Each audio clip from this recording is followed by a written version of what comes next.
मराठा आरक्षणासाठी मुंबईतल्या आझाद मैदानावर संघर्ष योद्धा मनोज जरांगे पाटील यांनी उपोषण करण्यास सुरुवात केली आहे। आज उपोषणाचा तिसरा दिवस आहे। सुरुवातीपासूनच मुंबईत मराठा आंदोलन दाखल झाल्यापासून मराठा बांधवांची कोंडी करण्याचा प्रयत्न चालवला जात असल्याचं आंदोलनाच्या ठिकाणी असलेले व आंदोलनासाठी निघालेल्या अनेक मराठा बांधवांनी विविध प्रसारमाध्यमांशी बोलताना सांगितलं आहे। ही कोंडी गेल्या 3 दिवसापासून होत असली तरी आणि दुसरीकडे वरून पाऊस कोसळत असला तरीही मुंबईत दाखल झालेले कोट्यवधी मराठा बांधव मागे हटलेले नाहीत। ही परिस्थिती लक्षात आल्यानंतर राज्यभरातून पाणी व अन्नाची रसद मुंबईतल्या मराठी आंदोलकांना पुरवण्यास सुरुवात झाली आहे। आज माढा तालुक्यातील पडसाळीतील काही तरुण मुंबईकडे ही रसद घेऊन जात असताना अन्नाची रसद घेऊन निघालेल्या या गाड्यांवर रस्त्यावर गाडी लावली म्हणून गाडीवरती फाईन टाकत असल्याचं निदर्शनास आलं आहे। शिवाय गाड्या बाहेर घेऊन जावा असंही पोलिसांकडून सांगण्यात येत आहे। काहीही झालं तरी कशीही परिस्थिती आली तरी मराठा बांधव मागे हटणार नाही असा निर्धार मराठा आंदोलकांनी केला आहे।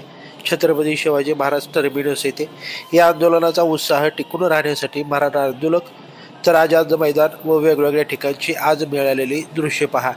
ताज्या अपडेट जाणून घेण्यासाठी लाईव्ह महाराष्ट्र झोन न्यूजच्या यूट्यूब चॅनलला सबस्क्राईब करा, तसेच बेल आयकॉनवरती क्लिक करा। बातमी आवडली असल्यास बातमीला हाईप करा आणि शेअर देखील करा।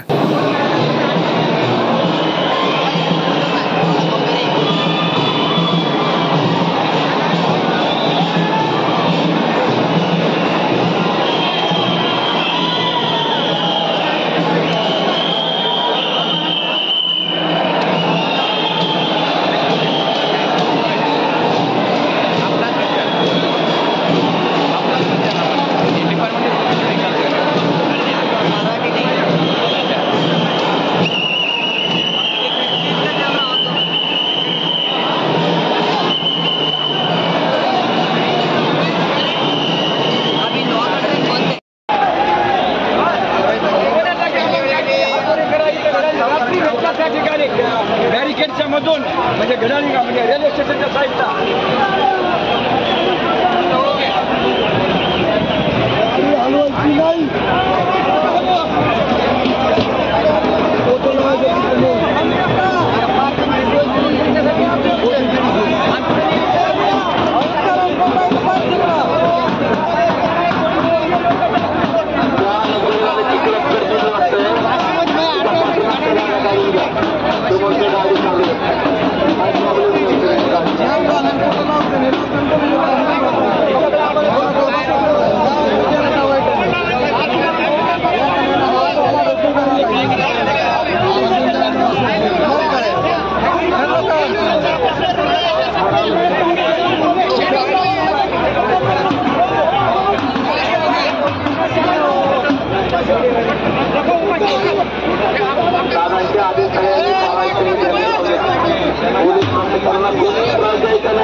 सगळा पळाला